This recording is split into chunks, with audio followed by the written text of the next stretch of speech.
करेंगे 5x minus 8y plus 1 बराबर 0। ये जो क्वेश्चन आपका है ये उदाहरण में 3.2 का उदाहरण है, क्योंकि एग्जाम में जो क्वेश्चन आता है बच्चों आप देखिएगा कि आपका चैप्टर में क्वेश्चन नहीं मिलेगा। तो कहाँ क्वेश्चन मिलता है? उदाहरण में। ठीक है, तो अधिकतर क्वेश्चन आप सोचिएगा कि हम खाली किताब का क्वेश्चन प्रश्नावली बना लेंगे और क्वेश्चन आपका लड़ जाएगा, तो ये नहीं है। कैसा लड़ जाएगा? लड़ेगा नहीं। चैप्टर बनाने से क्वेश्चन आप एग्जाम में सब नहीं हल कर सकते हैं। इसके लिए आपको उदाहरण का क्वेश्चन बनाना जरूरी है, सारा उदाहरण का, क्योंकि एग्जाम में उदाहरण का भी क्वेश्चन आता है। ठीक है, जो कल आपका क्वेश्चन बनवाए थे हम, जिसका आंसर आ रहा था x का 6 y का 0, वो हर एक साल बीच करके आता है और वो चैप्टर में नहीं मिलेगा।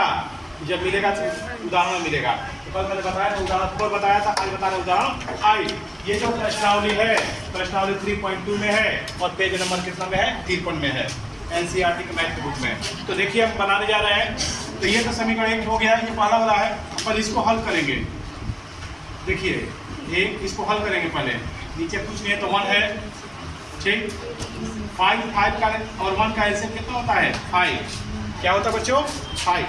तो बट्टा करके जोड़ या घटाव में हम क्या करते हैं? पहले इसका भाग करते हैं। तो 1 में 5 से पूरा भाग करेंगे तो 5 आएगा। 5 में 3 से मल्टीप्लाई करो, कितना जाएगा? 15x माइनस 5 में 5 से भाग करेंगे कब में बढ़ जाएगा? एक बार में 1 में 24 से गुना करेंगे 24y। फिर 5 में 5 से भाग करेंगे, एक बार में कट जाएगा। 1 में 3 से गुना करेंगे 3 बराबर 0। ठीक, बच गया आपको 15x माइनस 24y प्लस 3। 5 में 0 से गुना करेंगे 0 गुणे 5, यानी 15x माइनस 24y प्लस 3 बराबर 0। अब देखिए, और ये मेरा जो समीकरण 1 मिल गया और ये मेरा मिल गया समीकरण 2। क्या मिल गया? समीकरण 2। अब हम क्या करेंगे बच्चों? इस समीकरण 1 और 2 से लिखेंगे एक साथ। समीकरण 1 और 2 से, समीकरण 1, 2 से। एक ये वाला है, क्या है बच्चों? 5x माइनस 8y प्लस 1 बराबर 0। यही ना एक है, यही मेरा एक है, सवाल में दिया हुआ है। तो इसको हल करेंगे पहले। ये माइनस 8 है, यानी मेरा कैसे हो जाएगा? प्लस में। क्या हो जाएगा बच्चों?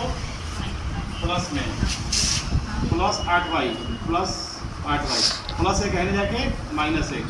सही। अब भाई x बराबर, भाई प्लस देते नहीं बच्चों, प्लस छिप जाता है। प्लस एक ऐसा होता है जो अक्षर के पहले का कोई अंक नहीं रहता तो छिप जाता है। तो सिर्फ इसको लिखेंगे हम 8y माइनस 1 बटा में 5। ठीक है, और इसका भी डाटा हम लोग तैयार करेंगे। क्या करेंगे बच्चों? डाटा तैयार करेंगे। तो देखिए कैसे तैयार करेंगे।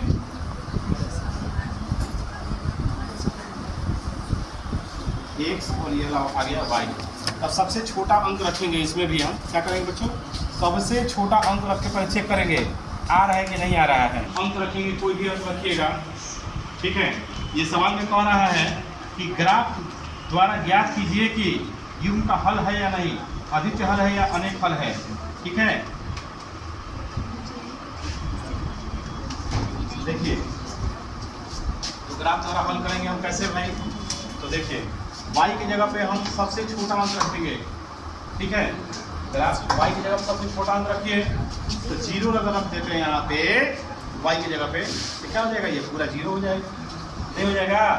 चलिए दूसरा अंक सोचिए। जो घटने के बाद इसमें से गुना करेंगे, 1 इसमें से घटेगा, 5 से घटना चाहिए, चाहे माइनस में रखें चाहे प्लस में रखें आप। ठीक है, 3 रखिएगा। तो 8 के 24 है, 24 में से 1 गया 23, 2 2 8 है। हाँ जी, 2 रखिएगा तो हो जाएगा। देखिए देखिए 2 8 16, 16 में 1 घटाइए 15, 15 5 से कट जाएगा ना। बार में 3 बार में एक ये भी संभव है। ठीक, चलिए और मान रखिए। अब अगर रखिए, अब 2 के बाद 3 रखेंगे, 3 8 नहीं हुआ है, 4 रखिए, 4 8 32, 32 में से गया 31, नहीं करेगा। 5 रखिए, 5 8 40, 40 में से गया 39, 6 रखेंगे 48, 48 में से गया 47, 7 7 7 8 56, 56 में से गया 55, 56 में से गया 55, 5 से कट जाएगा 11 बार में। चलिए तो कितना रखे हम भाई? कितना रखे हैं बोलिए? 7 कितना आया है 11 11 कहाँ से 11 गया भाई देखिए जहाँ से आना चाहिए 7 रखेंगे तो 7 8 56 56 में से 1 हटा देंगे 55 5 55 कब पड़ जाता है 11 5 55 11 के एक डाटा तैयार हो गया। अब चलिए इसका डाटा तैयार करते हैं सेकंड वाला का डाटा तैयार करेंगे। लिखा है 15x माइनस 24y प्लस 3 बराबर 0। चलिए इसका भी माइनस में इधर जाके क्या हो जाएगा प्लस में,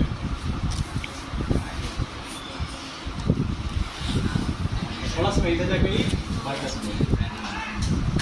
अब देखिए 24y माइनस 3 बटा में 15, इसका भी डाटा तैयार करिए। y की जगह 15 रखेंगे बच्चों, इसमें भी चलिए इसमें भी रखिए 2 रखेंगे तो क्या होगा 24 दूनी 48 है। पहले सबसे छोटा में रखिए 0 रखेंगे तो 24 0 से क्या करेंगे 0, खाली क्या बचेगा 3, 15 से 3 कटेगा नहीं कटेगा, 3 से 15 कटता है, 15 से 3 नहीं कटता है। चलिए अब 1 बचेंगे तो 24 में से 1 गया, 24 में पूरा एक अगर रखेंगे मन में अपने मन में रखना है 24 में 1 रखेंगे तो 24 में पूरा 24 में से 3 गया 21 15 से कटेगा नहीं, 2 सोचेंगे 24 दूनी 48 में से 3 गया 45 15 से कट जाएगा कई बार में 3 बार में, यानी मैंने सोचा यहाँ पे 2 आया है 3। ठीक है y की जगह पर अनुसार सोचिए, ऐसे सोचते जाएंगे। 7 सोचिए तो इसमें भी 7 सोचिए तो 24 साथ कितना होता है बताइए 24 साथ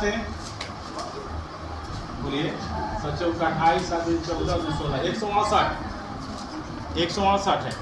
159 में 3 घटा लीजिए 165 है। 15 से 165 कट जाएगा, हाँ कट जाएगा। 15 दहिया 150, 15 ही करहिया 165, यानी मैंने सोचा 7 तो आया 11। कितना आया जी 11। अब इसका हमने ग्राफ खींचेंगे, हम क्या खींचेंगे बच्चों ग्राफ। सुनिए ग्राफ देखिए सुनिए बोर्ड पर ध्यान दीजिए। यहाँ पे 0 1 2 3 4 5 7 8 9 10 11 12। सुनिए -1 -2 -3, माइनस वाला में ज़्यादा नहीं लिखना है, 1 2 3 भी लिख दीजिएगा, 3 4 कोई दिक्कत नहीं है।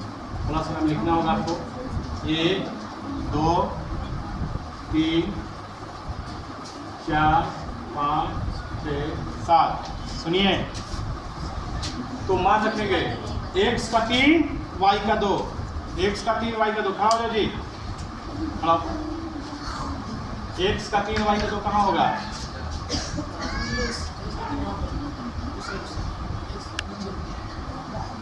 y का 2 भाई सामने गोल करेंगे। ठीक बढ़िया। x का 11 y का 7 कहाँ होगा x का 11 y का 7 है ये। ठीक सामने जाओ।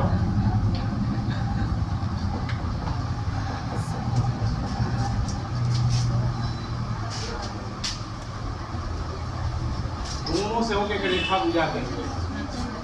ठीक है किसका है 11 और 7 का है, भाई किसका है 3 और 2। ठीक मैंने किसका खींच दिया इसका हो गया। अब इसका चलेंगे, इसका भी यही मान है x का 3 y का 2, इसका भी बिंदु वही है। फिर x का 11 y का 7, x का 11 y का 7, यानी दोनों एक के मान है देख लो। अब इसका भी खींचेंगे यही रेखा पर जाएगा, यही बताएगा जी। तो जब 2 रेखा एक ही रेखा पर काटता है इसको क्या कहते हैं समपाती। क्या कहते हैं समपाती। लिखेंगे समपाती रेखा होगा। क्या होगा बच्चों समपाती रेखा होगा। ग्राफ समपाती रेखा होगा। ग्राफ क्या होगा बच्चों समपाती रेखा होगा।